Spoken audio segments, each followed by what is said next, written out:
Thanks for joining us for today's episode of Specify Talks, the construction industry podcast where we go beyond the buildings and we dig into the stories, the skills, and hopefully a few secrets of the people building our world. Because this is where construction meets conversation. So whether you're in the construction industry or you're just curious about how things get built, this is the place to be. I'm Jonathan Payne and my co-host Gerard, and welcome to today's podcast. Today's guest is Dominic Lavery, Managing Director of Farrans. Dominic, you're very welcome. Delighted to be here. Good. And Jonathan Payne with us as usual. Morning. So Dominic, Managing Director of Farrans, that's a big title. So go back a bit, Dominic. Where did you start off from then?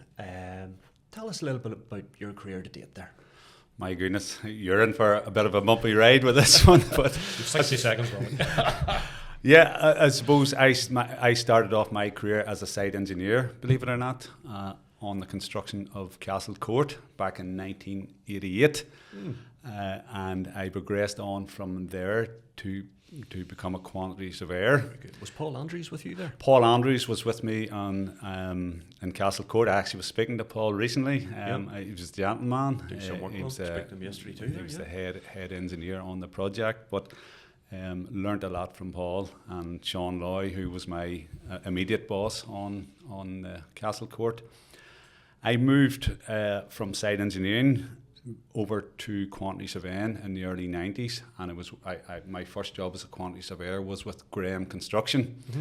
Again, great company, done several water treatment works based on site as a QS with them.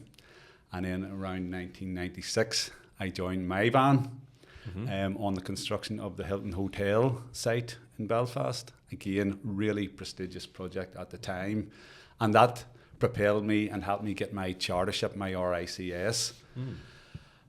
In around late 1999, 2000, the Myvan hit turbulent times due to a currency crash in Indonesia. And at that point in time, I was given a choice of either I was going to fit out a cruise ship in the Panama Canal or I was going to work in housing in Romania, and I chose to do neither.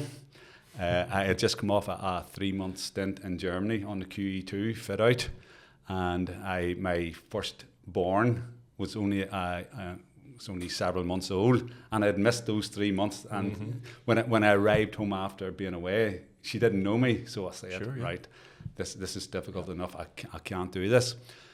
I left Myvan then in 2000 and joined Farrans, and straight into a couple of massive projects. One was the new Moyle Interconnector, a new underwater sea cable from Scotland to Northern Ireland, and we were doing the 2 converter stations each side, one in Eileen-McGee and another in a place to south side Cairnryan called Auchincrosh. And then also at the same time, it was a housing scheme in Carrickfergus. So quite a lot, quite busy, straight into it from the off with Farrans. And thereafter was thrown plenty of major projects and challenges, the likes of Kilroot Power Station, Westlink, lots of really, really interesting projects. And in around 2014 then, I moved from quantity surveying into as general manager of their homes or house building, wasn't it? House building, yeah. And that was a big move for me. It was a leap of faith nearly, because I was happy as a QS on site, primarily based on site. I was really enjoyed being part of those teams delivering big difficult projects. But I suppose I thought if you're going to make a step change in your career, you potentially need to do something different, something that's going to get you exposed to more management. And working with people, a lot more people under you, and giving direction and setting strategy and whatever. So that was a good move for me, because it really then got me to understand better how teams work and develop together. How you become more self-aware of yourself. This was because of the housing side, or just because you had No. diversified to a different... It was more the managing traits that were required. I'd moved away from the technical skill set required to more the management skill And set. was this still as a quantity surveyor, or was it a commercial No, manager? it was just a general manager. General manager, It was yes. general manager for the development division. So it really got me exposed to those managerial skills Other required, and I was getting bolt-on training and mentoring and whatever. And really, that was I suppose that really increased in my appetite, I suppose, for more management. And about 5 or 6 years later, I then became the commercial director overall Farrans, and then thereafter, I was in that position for about 2 years, and then I became interim deputy managing director for about 18 months, and then I became managing director in around October 2020. This was whenever John Wilson had moved into John the Wilson, CEO as such. he had moved up to CEO So of that's the North succession Zone Group. planning That was there succession very much. planning, Ah, yeah. Fantastic, yeah. So when I reflect back on those steps, certainly the things, the technical skill sets that I learned during my days in CastleCourt in particular, I still fall back on those. The skill sets I learned as a quantity surveyor out on site, working for different companies, working in joint ventures, and working for all types of clients. It really gave me a real rounded experience in what the construction sector is about. Technically, the managerial bit more difficult for me. They say the soft skills are the hard skills to develop, and when you move out of that technical skill set, you're moving more into the uncomfortable zone, let's call it. And you have to really push yourself, and that's where I really had to, I suppose, lean on others, mentors, and get additional training and whatever. Was that a process you enjoyed? Been out of your No. comfort zone, or did you find that? No, to be challenging? quite honest with you, I found that very challenging, particularly where people were putting you into positions of, say, you're having to have difficult conversations with team members and whatever, and that's not something that I suppose any of us do readily, but really pushing you, but providing you with the frameworks to have those conversations, and that was probably the learning bit for me as well. And I suppose reflecting back on that, learning to live with vulnerability, for example, we're all vulnerable, but enjoy that, actually celebrate that, because that makes you the authentic you and the real you, and don't try to be something you're not trying to be. So your overall that recruitment effectively in Farrans, Dominic, a lot of that would come through you. You're sitting in all those interview panels, I would have thought. Well, I tend to stick to the more senior recruitment roles. We've got a head of HR, and she would very much then get involved in the day-to-day recruitment on her team. Yeah. So what's the turnover of Farrans there? Just put that in perspective. What's roughly the turnover of Farrans at the moment then? At the moment we're about 400 million. 400 million. 400 million, yeah. And many staff is in Farrans there. There's roughly about 560 people currently. Wow. Of that's salaried staff, and then with another 90 to 100 plant operators and operatives, blue collar operatives on site. So about 660 people in total. Yeah, that's a big role. You're sitting managing director. I always look upon Farrans, you would too, Jonathan, as one of the big, long established, well respected very much. Belfast Very much, construction firms. And you can relate to a lot of that. You acted as managing director for what? A different firm. What, 4 years, was it? 20 years in my own company, Cormore Construction, for 20 years, and then Mascot for 4 years, the MD. And you built it to what, 20 million? Am I right in saying that? Well, my last company built about 25 million. Mascot then was roughly 20 million, yeah. Okay, very similar. Built them from about 8 million to about 20 in 4 years, yeah. So. Wow. I do try not to think about it too much. The gravity or the weight of that. In fact, probably about 6 months into my role, one of our contracts managers at the time actually come to me. I was on site on a wind farm down in County Offaly, and he just said to me, and he's quite serious, and he said, "Tell me this, Dominic." I said, "What?" He shall remain nameless, but he knows who he is. how did you get that job? Real confidence builder, that. Oh, yeah, a real confidence builder. I said, do you know what? That is a very good question, and I'll get back to you when I have the answer. Have you found the answer yet? No, I never found the answer. But It's interesting, Dominic, 'cause I always say must be the only industry you can enter as a site labourer and become an MD. Yeah. And we see that time and time again in this industry where good people come in and the career paths there for them. yeah. What do you see as the main attribute to move from where you were coming in as a site engineer as such, then going into a very dedicated profession of quality surveying and moving right up the ladder, general manager up to MD? So there's obviously attributes there. What are those? Because not many people have done that. Move from site engineer to become a QS. Yeah. What's your original qualification in then, Dominic? Initially, the site engineering was a HND in building studies Yeah. in Jordan, from Jordanstown, and then a degree in quantity surveying Right. thereafter. So I put it down to hard work. I suppose initially, hard work is ingrained in me. It's in my DNA. I remember CastleCourt, and Paul Andrews will attest this. We were working 7 days a week at that time. That was maybe 70 hours a week, and we got a flat rate at that time. So I would suggest if you divided the rate we were getting, it was less than £1 an hour back then. But it was hard work. But we all worked hard. We all got mucked in, and then again with the quantities of N, working away from home. Like I've worked away from home for about 8 or 9 years. But long hours, hard work, wanting to succeed, that wanting to succeed, that wanting to achieve, but also willing to work with people was probably the other main attribute. You need to have a personality. You need to be empathetic. You need to have respect for people, and I believe I have that. And those combined, that self-starting initiative, that hard work, the empathy, being able to work with people, all those things, all those ingredients, I believe are part and parcel of, I suppose, the success cake, let's call it. Parts of the puzzle fit together. All parts of the puzzle. And tell me, what inspired you to actually go into the industry? What inspired you to become an engineer to do your HM? Well, actually, I was going to be a bricklayer. Was your parents in the industry, or I had uncles. you always find that?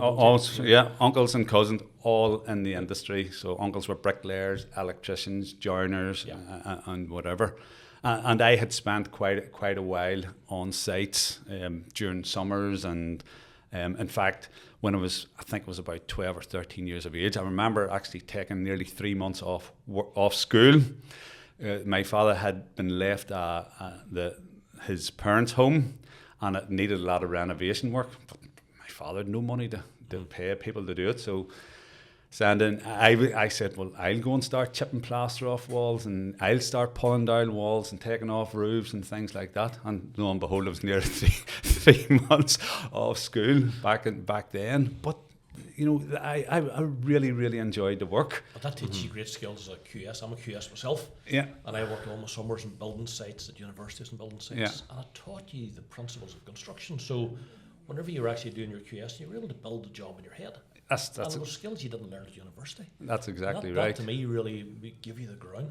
Did you find the same really? That's absolutely. Hands-on, and still to this day, if I'm being asked to do a takeoff, now that's very rare. Now I do a takeoff for particularly a refurbishment project. Yeah. I sit down and build that in my head, or pull that apart in my head, and that's how I do my takeoff. Yeah. And it's not in accordance with any standard method or measurement, but it's built in. You break the trains, yeah. It's how I would have built it in my head, or how I built it in my head, and then that's how I would price it accordingly. And it also means, again, a conversation I have all the time, but estimators. There's so many generic estimators now who don't build the job in their head. They see a square metre of brickwork and the price of square metre of brickwork. They don't look at the access and where it's been built and what the openings are and how do you get materials there. And they don't go back to the first principles. No, absolutely. That was very, very important, and I suppose that led me on to, I suppose, a crossroads when I was 16 to leave school, because I had at that time. I had just completed my O-levels. GCSEs hadn't been brought in at that stage. I completed my O-levels and had done fairly well. So do I leave and then become a bricklayer, or do I stay on, try and get some A levels and try and further myself professionally in construction? I was always knew my direction of travel was going to be construction, but whether it was on it was going to be blue collar or white collar, that was the decision. I decided then, after I suppose a bit of nudging and from relatives, I decided to stay on, and I done my A levels. Didn't do particularly well in my A levels, and this is the one thing that I do impart in a lot of younger folk, particularly in around exam time, where you don't get the grades that you wanted to or you needed to. I didn't. My A level results, I'm too embarrassed to tell you, they were shocking. You know, they were shocking because after I thought you were going to say something else. after 16, I was disinterested. Yeah. I didn't want to know, and of course I was just Jack the lad, and I just wanted to just do whatever I wanted, you know. But I got enough to get on to the HND in building, and thank goodness that it did, because that really was a game changer for me. And interestingly, on reflecting back on that and reading a few books about it, was I ready for success at A levels? Was I, you know, and that's what I say to particularly younger ones now who are not getting the results that they wished. I say, you haven't failed at all. You just are not ready. And you might be ready in another 6 months or a year's time. We all develop it at different speeds, and I was the youngest in our year, and I always use that as my excuse. You know, I was a year behind the rest of you, so how could I be getting your A's and B's and whatever? But yeah, it was a real good learning point and good decision to go to that.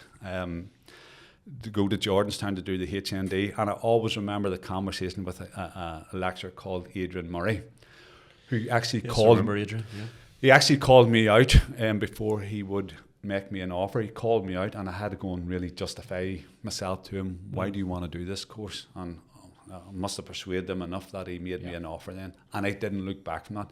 Once I got on that course, something vocational, something that I loved and enjoyed. You thrived. I thrived. Yeah. I thrived. You hear that all the time. Yeah, You yeah, know, sometimes yeah. You know, the A levels and the GCSEs maybe isn't the right Yeah. answer for some people. I think that's an important note for the construction industry, because so many people fall into this industry because they have failed their A levels. Yeah. But we have to realise this is a great industry, and there's so many different pathways. It's not necessarily about what grades you get at GCSE or A level. Yeah. There are so many other ways to get your qualifications and get your whatever level 6s, level 7s in the working environment. You know? Yeah. So, No, there absolutely is, Jonathan. There's so many opportunities now to get to the same result. Yeah. There is. And those opportunities were more limited Yeah. 30, 40 years ago, you know. So but failure now doesn't mean to say you go and become a labourer. Failure now means you can reset. You can go into a large company, go through their training programs, and become the MD. If need be, if you work hard in the ethics there, you have the right attributes. You know? That's a great message to get out there. Yeah. And particularly the apprenticeships, the higher level apprenticeships. Very much. You know, fantastic. I wish that they were about when I was. I wish they were mandatory almost for some of the professions out there. Yeah. That's right. Because to get that work experience, to get 5 years experience in a large company to get your qualification as opposed to university, it's a fantastic route to go. Yeah. Let's touch on something there. Last Thursday night, we were all at a dinner, industry dinner. Industry awards is what was there 500-600 people? 550 people in the Crown Plaza. 550 people. Farrans has had a strong link with students coming through, right back to me 25 years ago. Firm very much enjoyed working for, but every year I always see so many placement students coming through. That has to be part of your strategy over those years, and it's worked. Touched on that dinner last night. Sorry, not last night. Thursday night there. Too many beers here now. Too many beers. I'll know for next year. He didn't buy any right enough, but just that. Let's touch on Rachel. Rachel, I think, stole the show on Thursday night there. She won Apprentice of the Year, Dominic. Yes. Tell us a bit about her. Like, how did you recruit her? Where did Rachel or other such Rachels come from? Because there's a success line there. Yeah. So where did how do you come in contact with Rachel then, if you don't mind telling us? Well, Rachel is one of about 50 apprenticeships that we 50? have, 50 currently in the business. And Rachel joined us in 2021. And like myself, Rachel went on to school, grammar school, very well-known grammar school, to do A-levels and got her A-levels. Right. But again, at a crossroads in her life, she knew she wanted to do civil engineering. So see the pause at that point. Traditionally, someone comes through A-levels, you either head off and go into the industry or you head off to university. So something happened there. So what route did she take there then? So she took the higher level apprenticeship route, Right, through ourselves. Now, we weren't the first company she spoke to, and this is in fairness to her. Mm-hmm. She done her research. She spoke to numerous companies, but she felt at that point in time, and we're talking about four years ago, she felt that Farrans would give her the best experience that she, in various aspects of construction. And she has been working in Belfast, Cork, on 2 large student schemes. She's currently working on Grand Central Station, and she's 4 years into her higher level apprenticeship. She'll finish next year, she'll graduate next year, and think about chartership thereafter. Mm-hmm. But I can tell you, as I sit here today, that I would take an apprentice any day over a graduate. That's a big shout, yeah. That is a big shout. It is, because we're starting to see the apprenticeships getting their degrees and coming through, and they're a much more grounded person than those coming out of university. Can we take a step back? You have roughly 550 employees. Yes. You have 50 apprentices. Yes. You have 10% of your workforce apprentices. Yes. I don't think there's another construction company in the UK that could quote that figure. Yes. That is. Yes. I'm stunned by that. Yes. So not only. I know companies of your size, and you say about apprenticeships, they go with 1, 2, or you get the usual story, we haven't enough people to support an apprenticeship, and you're going, that's not correct. Yeah. That's unreal if you've got 50 apprenticeships. Yeah, and that's probably the right blend, because there's enough mentors then in the business that can devote time to. But why have you had numbers away? What has inspired Farrans as a company to invest so heavily in these people? So I think the first year when we started this journey about 7 or 8 years ago, the first year we had 2 or 3 coming through. We dipped our toe in the water at that point in time to see, let's see if this is going to work. And we started seeing the fruits very quickly of that, to say, my goodness, this is a no-brainer here. This is absolutely fantastic. These folk are coming out, they're 18, 19 years of age. They're hard working. They're really doing well in their academic, when they're in college 1 day a week. They're really punching it out of the park. This is a no-brainer. So the following year then we would have upped that to it's maybe 6 or 7 more, and then we've gradually taken about 10 more on year after year. Yeah. But there's probably, when I talk about those 50 or 60, there's probably another 50 or 60, Jonathan, who have come through our apprenticeship route and have come out the other end. So we've 100 plus people now. Tell me something else for listeners. If someone goes to university, does, let's say, a 4-year gap degree, so between the fees, student loans, you're probably coming out with your degree with probably circa £40,000 worth of debt. Potentially, yeah. Oh, yes, it's and there is probably, there's many quite higher. If an apprentice goes through yourselves, they get a salary, correct? Get a salary, so yes. It's earn as you learn, Dominic, isn't it? What's earn that as salary, you learn. roughly? Salary, you could be starting on £23,000-24,000. So over that 5 year, let's say the 4-year period to compare to the degree. So the degree has left you with £40,000 to £50,000 of debt, whereas the apprenticeship over the same 4 years has given you probably £80,000 to £90,000 of earnings. Well, that's your starting off salary, of course. By the time you're in year 4 and 5, you're on maybe 30, 35, so you've heading probably 40,000. earned 110,000. So there's a disparity there between the negative of 50 and the plus of over 100. It's £150,000 difference. Yeah. Of where you are financially at the start of your career. That is, that in itself is a massive message. Plus the bit that you can't put the price on, and that's that practical experience you're getting from day one. That's priceless. That is priceless. Priceless. And you're getting a theory that 1 day a week. So I'm coming out of school maybe done poorly in my levels, I think maybe an apprenticeship. What do I need if I go to Farrans? What are you looking for? What qualifications do they need? What is the background of someone you're looking for to get into your apprenticeship? We generally need somebody with decent enough A levels, okay? But more importantly for us is people who have got a bit of, who are self-starters, people who are eager and willing to learn. And the first thing I say to the folk, and I speak to them all when they come in on the first day, and the first thing I say to them, and I reflect back on my own experiences, is that you need to have an open mind, willing to learn, more importantly, willing to make mistakes, willing to be vulnerable, because it's in making those mistakes, and that's the fertile ground for learning. You do not learn by success, do you? You do not learn by success. A man once said to me, the fella who never made a mistake never made anything. So that I very much live by that mantra, and I always tell our folk the first day they arrive in about my first Friday that I had in CastleCourt. Oh, we're going to hear a good story here, are we? Going to hear a good story where I was asked to do a measurement, a volume up that floor slab. I ordered the concrete, and this was from the site agent of Langs at the time, a gentleman by the name of Jimmy Brown, who unfortunately I don't think is no longer with us. So measure that concrete pour up, and it was an awkward enough shape. It was a ground floor slab. I think it's in where the old Debenham store was. Awkward enough shape, and lo and behold, the pour, on the Friday afternoon of the pour, there's this concrete wagon had backed in, and the last bit of concrete was dripping out of the back of the chute down into the last of the slab. And Jimmy says, "My God, young fella, you measured that very well."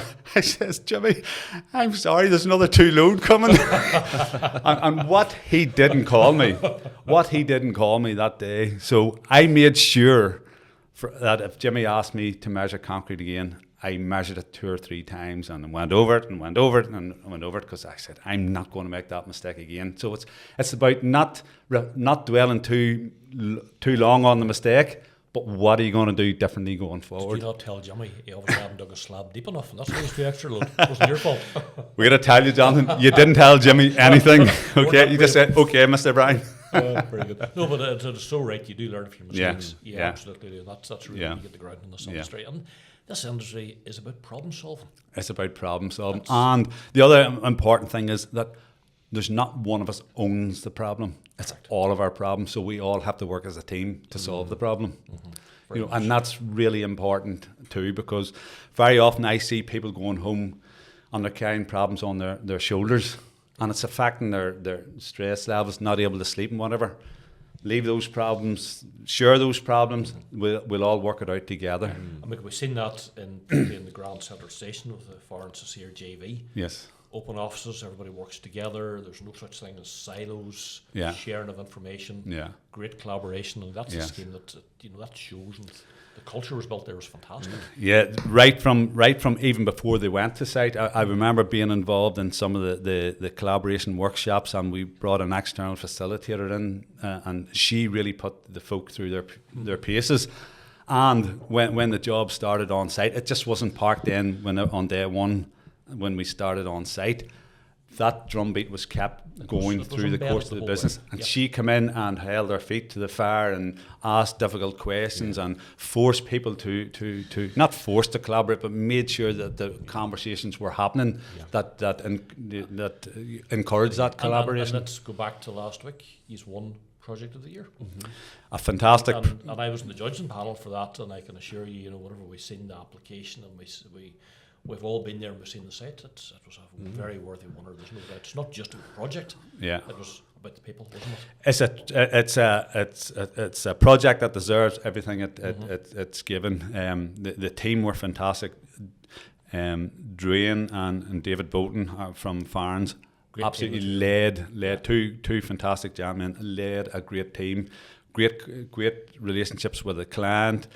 But the product is first class. As I said, it's a gateway to Belfast, it's a gateway to Northern Ireland, and a gateway to Ireland. One of the things in the application that touched the judges was, this is a project that touches every single person in Northern Ireland. Yes. And it does. Yes. What other project does that? Yes. Yes. There's so much potential oozing in this city, and is not just a great grand entrance to the city, particularly for those people travelling into the country. Well, if you compare that from Dublin, Yeah. The last time I went from Grand Central Station, took my bike on the train through Belfast and down into Connolly. Connolly is not impressive.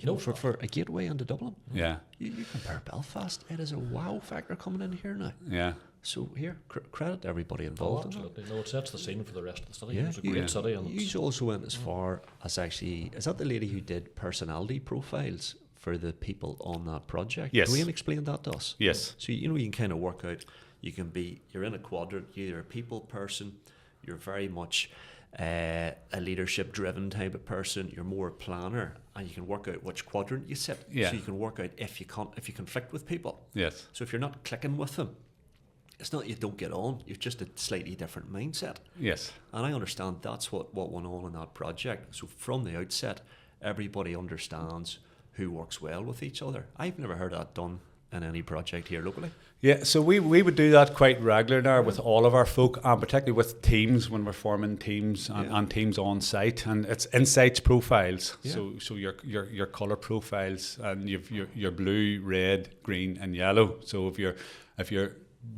in the blue quadrant, you're likely to want to know detail, and you're likely to want to get into the detail. And don't ask me to make a decision quickly, because I want to take that detail away and analyse it and whatever. Yeah. That's what I said. You're in that red zone, the red quadrant.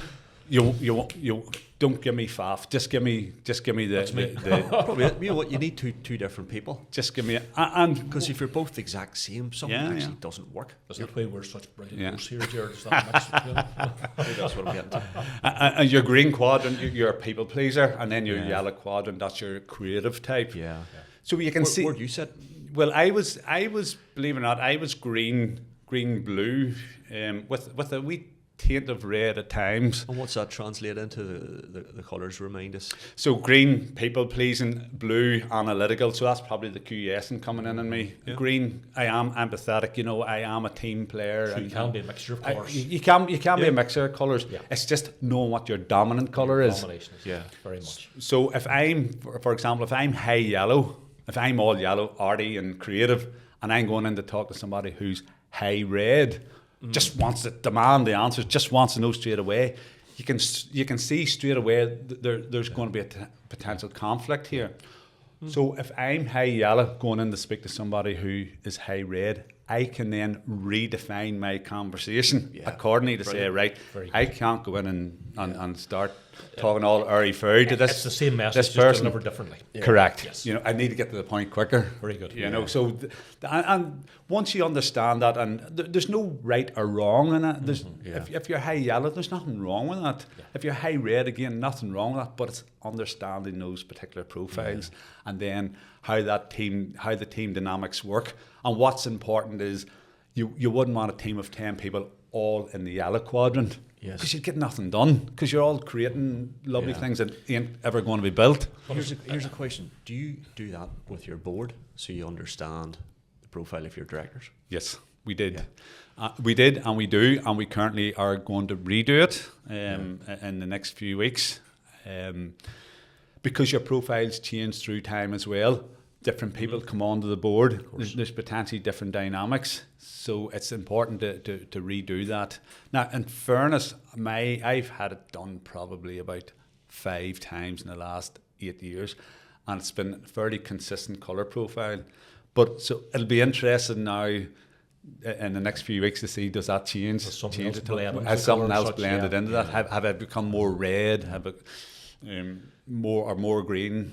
But it's not great for listeners out there to actually see what goes on behind closed doors in this industry. We're not just building buildings. The building's nearly the simple bit. And do you know, It's the people and actually in the process, Yeah. and, you know, all that collaboration goes on in the background. That's the success, isn't and it? interestingly, Jonathan, I'll give you a real life story where we're involved in a major tender for an Irish client, and they actually spent 2 days observing our team. All they did was observe our team, how they engage with one another. The team were given a specimen problem to solve. How they engage, how the team are engaged with one another. Are they working well as a team? Are these people could work well with us? And those assessments form nearly as much now in the scoring as the pounds, shillings and pence. And that is a potentially 7-year framework with this client.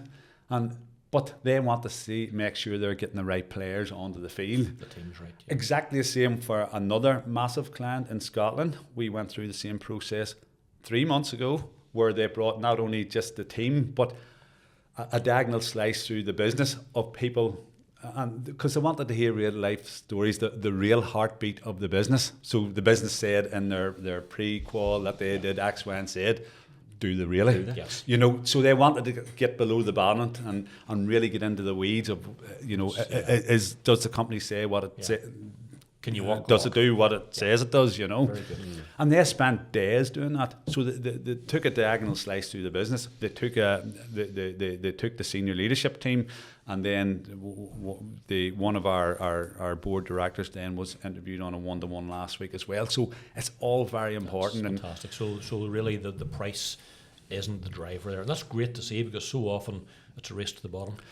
Well, it's that, and that's wrong. Particularly for that client, this is a 13-year framework for them. Yeah. Massive, and potentially worth £100 million a year for us, per year for 13 years. So you can see how important it is for us, but it's also probably more important for the client to ensure that they get the right teams assembled to deliver that. That's what's known as an enterprise. But that's where value is. That's where value is. Price. The value is not a long-term relationship. And correct. Building the team, yeah. So if we have a 13-year project, 13-year enterprise, we can then invest in innovation. We can invest in our people. We become more efficient and drive great value. You know, so that's the beauty about it. And they want to ensure that they're getting people onto that team who have those behaviours. Yeah, brilliant. And you see, whenever you talk about the colour profiling, do you then get behavioural training after that to teach people how to deal with other colours, etc.? It's more awareness training, isn't it? Yes. So part and parcel of that colour profiling is, so you get your colour profiles, but then you also get a number of, so here's things you potentially need to look at. Yeah. Here's things that here are your strengths, here are your potential weaknesses, here are areas for improvement. Yeah. And that is a detailed analysis, and it's and that's based on data from hundreds and hundreds of thousands of these insights that have been done. So I remember giving it to my wife whenever I first got it, and she went, yeah, I can see where they're coming from there. I go, that's not me. And she says, it is you. So I would suggest it's 95% correct in terms of, and then the support, Jonathan. That's the important bit after. That's the important bit. There's no point in just leaving that on nothing. So what I do from time to time, and it's the self-awareness piece in particular, I would pick the latest version of that up, and I would reread it just to reset myself in terms of, particularly if something has happened and I'm going away beating myself up, or I'm disappointed in myself, I would go back to that self-awareness piece and went, yes, I need to work a bit harder on that, or whatever, you know. Yeah, you seem to reflect quite a lot, Dominic. You've used that word quite a lot, and that seems to be a very strong attribute that you have. So is that key to your success as well? Yes, it is. Again, that self-awareness piece, and it's about learning, continual learning for me. I make mistakes every day, okay, and I say that to anybody, and I'm really comfortable being vulnerable in rooms and whatever. I make mistakes every day, but I really use that as the opportunities for strengthening and doing things differently and better, you know. So that's why it's important to me. You're very strong in personal development as well. Yes. So how do you bring that into the culture in the business? You know, how do you bring people on? How do you show them the pathways? How do you inspire them? Yes, I suppose through that storytelling for myself in particular, but more through for more formal methods. We have Farrans Foundation, for example. So tell us more about that. So when you join the business, either as an apprentice or a graduate, is that Farrans Academy? It's Farrans Academy. Same thing? Yes. Yeah. So your training doesn't stop there. So you'll go through approximately another 2 years of training with us, where you get exposed to in around 25 or 30 different aspects of the business. So if I'm an engineer, I'm getting exposed to commercial management or procurement or HR or insurance or whatever. And not only that, then there's a competency tracker that we ask our folk on that foundation to keep, and that's reviewed by their line manager. And so for example, if they say to the throughout the course of the Farrans Foundation, I would like more experience on commercial management. So then we try and give them experience to lean towards that there. Then they then write up a competency tracker. We get that signed off, and potentially after about 2 years, they would then do a presentation to us. We'll go through their competency tracker, and they're in a room with 3 or 4 people being interviewed, and they do a little presentation on what they've learned. And they then, thankfully, everybody, will pass through that. We'll celebrate that. We have a graduation ceremony. That's an in-house graduation. That's an in-house graduation ceremony. We've one coming up in 6 weeks' time. So we'll take the folk to 10 Square. We'll have a graduation. We'll present them all with certificates. They'll get a few pound, and then there's a prize for the winner of that. And it's a lovely evening. It's a really nice. No university can compete with that. Yeah.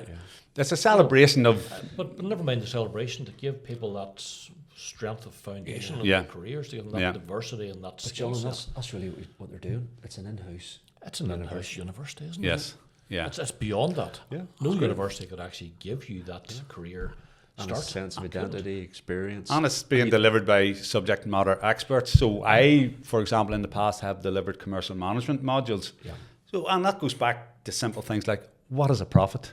Anybody understand what profit is? Yeah. What's waste? And see, in fairness to a site engineer who's technically oriented, they don't know. They're coming in there, what's profit? What's actually revenue? Yeah. What is revenue? They Yeah. don't know. So, Dominic, could somebody come in as an engineer and actually change pathways and become a QS if they felt that that's where the strengths There's lay? a guy there, he did it.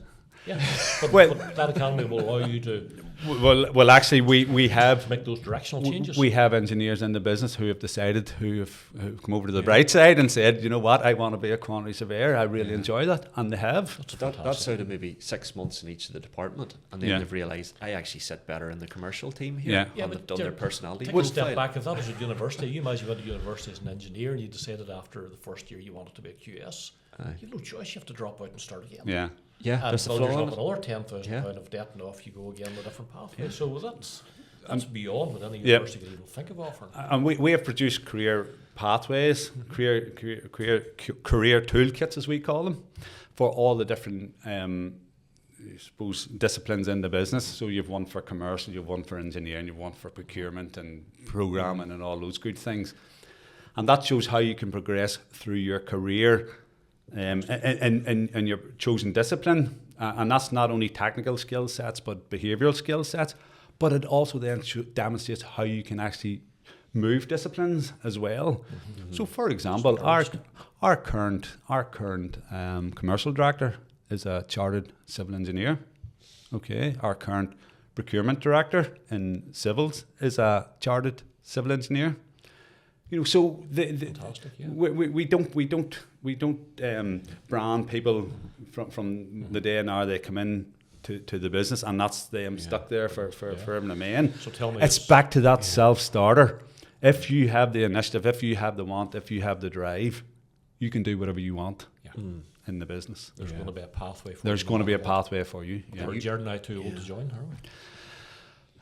No, I'd say we could put you on the. I've got more grey We could hair put than you on to the Jonathan. year one apprenticeship. At least it's there. I get the good looks. Yeah, I just got the personality. Yeah. But that's fine. yeah. Oh, that's a great story. It really is. Yeah.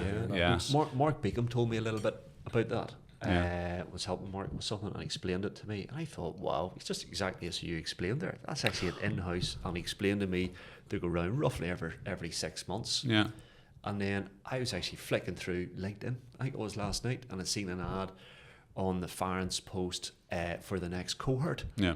That's effectively the next tranche of Rachel's or whoever's Yeah, going to yeah. be the next group coming in again, Yeah, and yeah. it keeps going. Mm-hmm. And there's a home for all those people. You managed to hold on to them all, I take Yeah. it, Dominic. Yeah, It's yeah. a great success story. Yeah, and then you have the next level up. So this is sort of middle management.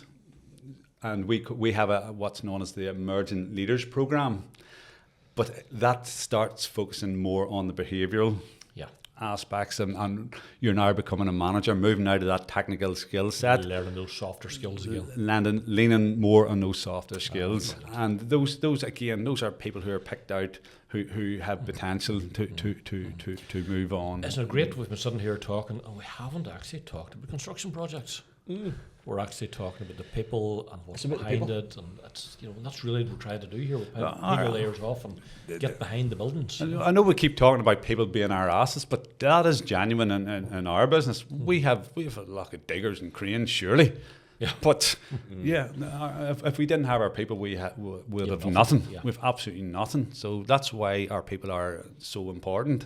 What would your message be to the young person now? And I've seen you LinkedIn, the minute A level results come out, no levels. You're always the first on inspiring people. Yeah. What would be your message to the youth of today who are competing in different industries? We've got construction, we've got the IT industry. We're trying to encourage people in. What would your message be to people? Well, I would love to be coming into this industry for the first, and people look at me going, "Are you serious?" I said, "Absolutely." You see the potential and the avenues that are available in this industry that weren't available previously, and I'm talking about, for example, levels of people. All levels of people. I'm talking about water, energy, aviation, data centers. These things are huge. There's huge expenditure going into these, and water and energy for particular. That's going to be an ongoing requirement for forever. Yeah, and also, if you think about the environmental impacts that's happening, that's an increasing fight against the I suppose those impacts, and trying to keep ahead of those and whatever. So there's oodles and oodles of opportunity. You're probably looking at some of those apprentices you have in potentially late teens to say you could be the person taking lead on net zero in here, the next stage of that, on the next stage of digital construction. And it's the younger ones. Yes. There's some fantastic and juicy projects for those folks. And that's exactly what we've done. And our current head of sustainability, she really, about 8-9 years ago, she expressed a real desire to move into that field. And we're only starting to really take that seriously. So we give that to her, and she has taken that, to a different level with us. It's something that she was passionate about, and she's really, really driving that in the business. And that's the same for anything in the business. If somebody has a great idea, or somebody has a passion about something, we will invest in those people, and we will get behind them and support them and back them whatever way we can. I remember working in there under Phelim Blaney. Phelim's still there, isn't it? Yes, Phelim's still there. He must be there 25 years. Who else? Warren. I remember working under John Wilson. Yeah. And all those guys are still there. Yes. So there's this really strong staff retention. Yes. Get in there. Yes. And I still bump into them in the dinners. You do too, Jonathan. All still in good form. So, here, nothing. Well, that speaks volumes to the company. That staff retention to me is always the sign of success, isn't it? Yeah. If you can keep your people, it says a lot. And that goes for our operatives as well. I was at a wake of last week of one of our crane drivers, and the gentleman actually, he only finished working with us 2 years ago. He was basically driving a crane on the transport hub at 80 years of age. Sorry. But he's been with us 30 plus years, and it was great to hear all the old stories from all the old crane drivers and all who had gathered round the wake. And do you remember such and such a job? And half this town, and he's from Lurgan, and the guys were saying half of this town worked for Farrans, back in the 70s and 80s, and that was true. The other half worked for the unit. It was another construction company in Belfast at the time. But just the old stories. And one of the guys sitting at the wake last week, he was with us for 53 years. He was our plant fitter, and his father before him was with us for 37 years. So there's longevity in the business, and something grips you whenever you get through the doors. And Farrans, there's a culture bit that grips you, and like when I came to Farrans in 2000, I was only staying for a couple of years. I'm going to move on, get another few pound elsewhere. But there was something different about Farrans. It was that family feel. We look out for one another, and it was the no blame culture. Get our arms around each other and support and whatever. And you can't put money on that. Here's a question for you, Dominic. And you probably think that's a strange question to ask. You're a managing director. How many people did you have? Or how many staff are there? 560. 560. You're busy. You're in loads of meetings. Is being a managing director a lonely place at all? Can be. That is correct. In fact, when I become managing director, there was a former CEO of another Belfast construction company said to me within a week, he said, "I'll guarantee you'll be able to count on the fingers of one hand the amount of people come to your door with good news." So it is a heavy burden to carry, and it can be lonely. When you ever are trying to reach out and bounce things off people, there may not be anybody there visibly in front of you, and whatever. However, I would say I have a great team below me, really, really hard working, and they have a great team below them as well. So we all do try and share the load. And interestingly, in the run up to me taking the job, I suspected that this might be the case, that your mental health potentially could be on the line here. What are you going to do to try and ensure that doesn't happen? I took up boxing. I took up boxing, and I still go 3 mornings a week at 5:30 for a guts of an hour. Right. And it was more for that mental health, resilience, building or whatever, to try and take the pressure off. And Sure doesn't to help you deal with your board, no? Well, I still couldn't fight my way out of a brown paper bag, but I saw the importance of making sure the physical health was there to support the mental health. So that has held to me, and I'm very good at keeping stress primarily in the workplace and not taking it home. Some might disagree. My wife might. Were you out this morning then training? Were you? No, I was out yesterday morning. So it's Monday, Wednesday, Friday.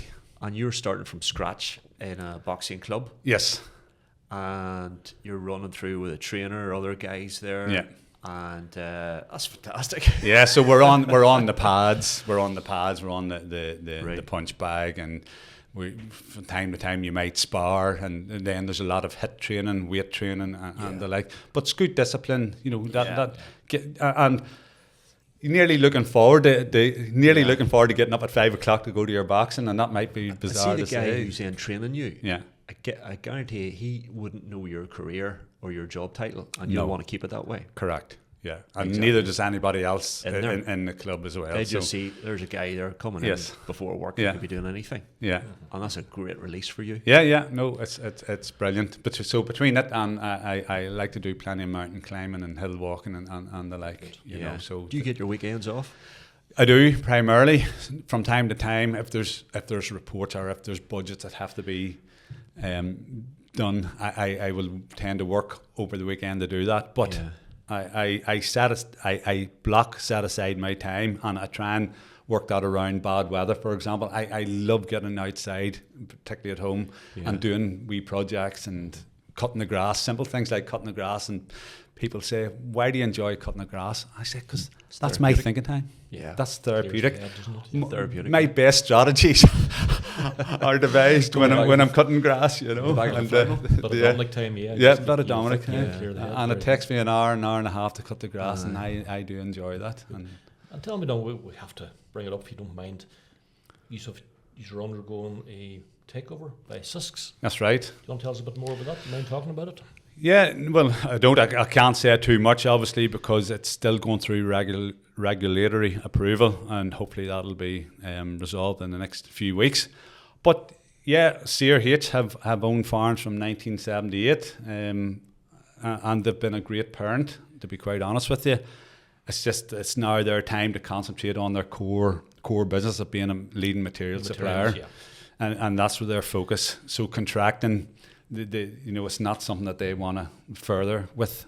So delighted that a company with the ilk of Sisk have taken us on.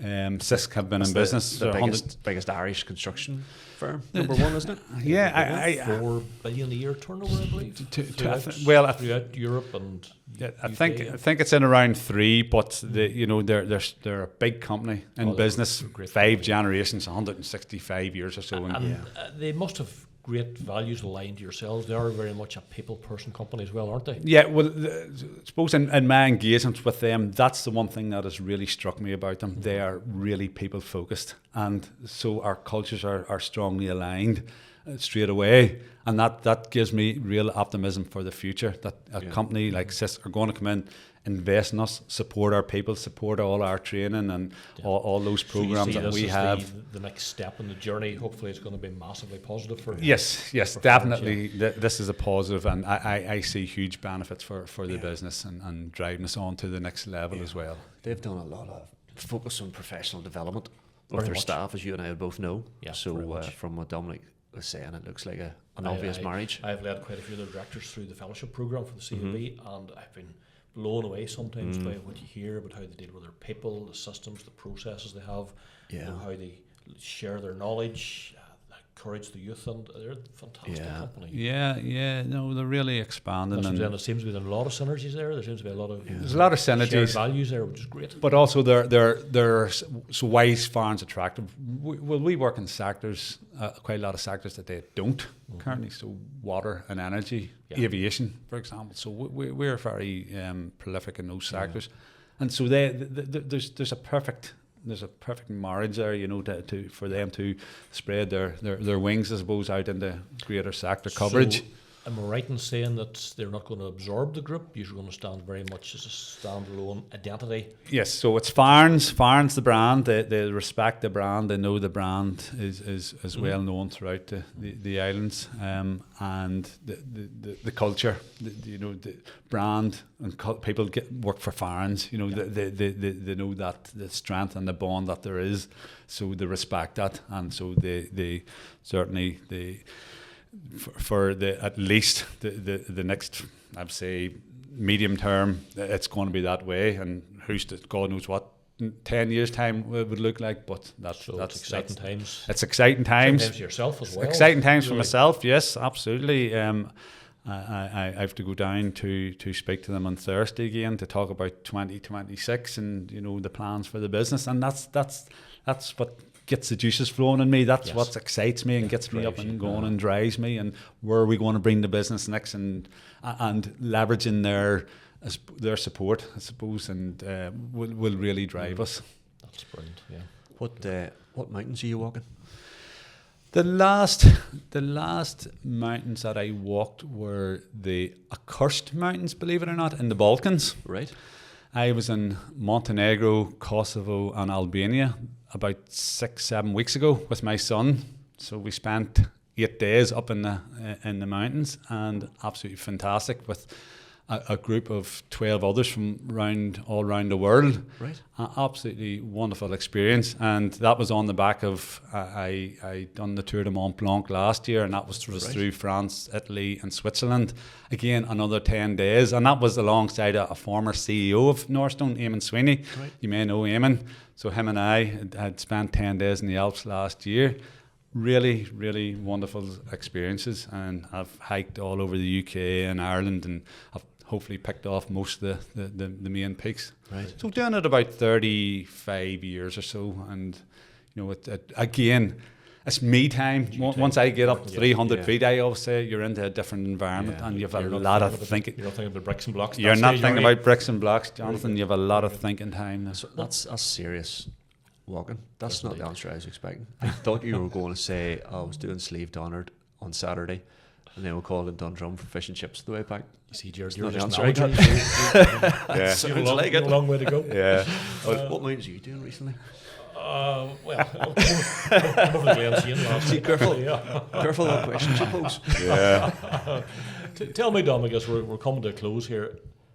Of all the projects you've done, where does your heart lie? Is it, first of all, is it civils, or is it the general construction side, the building side? I'm going to give you a politician's answer here because I've had really good experiences No politicians in both sides. And I was speaking at the top of the conversation before we started recording about my initial experiences in CastleCourt. Mm-hmm. Huge experience, huge foundation for me in my career. And if you can cast your mind back to 1988, there were not great times in NI. No. We typically would have had bomb scares on the site. Oh yeah, regularly. Probably 2 to 3 times The site a month. Bombed twice, wasn't it? It was bombed 2 or 3 times, and in fact, I know there've been previous crane stories on these podcasts, but I had a crane story as well, where one of the times I was coming down from, I think it was about level 5, down to get my lunch at lunchtime, and I saw a gentleman climbing up with a rucksack over his back, scaling the tower crane. I was wondering, what's he doing there, and whatever. But I didn't think any more about it. Lo and behold, 10 minutes later, the siren went off. We had a war siren went off, and it was the students. I was a student at the time on the site. It was the students' job to go up through the different floors to make sure everybody was clear off site. And within 15 minutes, that bomb went off. It was actually a bomb that they'd put up in the tower crane. That guy was obviously going up to plant a bomb. Yeah. I thought it was just a relief crane driver or whatever, going up to plant a bomb. And then another occasion, we were sitting having our tea. A Lang van pulled up outside of our site office. And the next thing, siren goes off, and site cleared. Half an hour later, £400 bomb went off, and that was in the van. So that really punched a hole probably in those who were really working hard to get the job delivered and opened in time. Probably put the job back a year nearly, I would suggest. But that was in terms of experience, that was a great job. Hilton Hotel, fantastic job. So tell me, forget about the politician's answer, what's your favourite job? What project is closest to your heart? Probably CastleCourt, I would say. I would say CastleCourt because I was the learning I got from that, and I was really, really deeply involved in terms of the engineering of that. There's a lot of people in that job would say the same. Yeah. They See, say it's when you really think about it, close to the heart, it's a signature project for Belfast back then. Very much. Yeah. That was a huge project, and it was a bold thing to do in the city centre at that time, and it's still standing, and it changed the city centre. I think it was a beacon of hope, wasn't it? Yeah, and I was asked to give a talk one day at the Transport Hub, and I talked about the signature projects plotted throughout my career. CastleCourt was one of the first where I said, yeah, this was a new idea. Come into the Belfast. city To have all centre. these shops in under one roof, and the likes of Debenhams, and they'd never been to Ireland before. So to actually put a Debenhams in the middle of Belfast in the late 80s, early 90s, wow, that's a big, bold statement. Yeah. And then Hilton Hotel and around that whole waterfront hall, all big signature projects that have really transformed areas of Belfast. The Hilton was a big one. Seeing a strong brand like that in a bold, what story is that? Is it 20-story 17, building? I think, 17. And going for it in the centre of it, I always think that was a bold move. Late 90s that was. Yes. The BT Tower built around the same time. Same time, yes.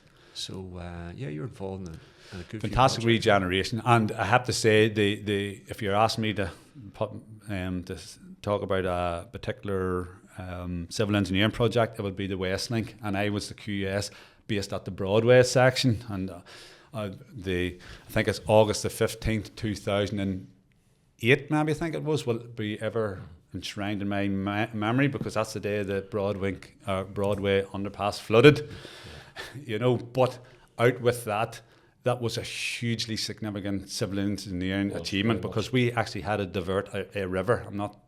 I'm sure too many people knew, but there used to be a river, the River Clarny, flowed through the middle of Broadway. We actually had to divert that around, massive culvert, and that's probably why the underpass flooded, because the pumps hadn't yet been installed.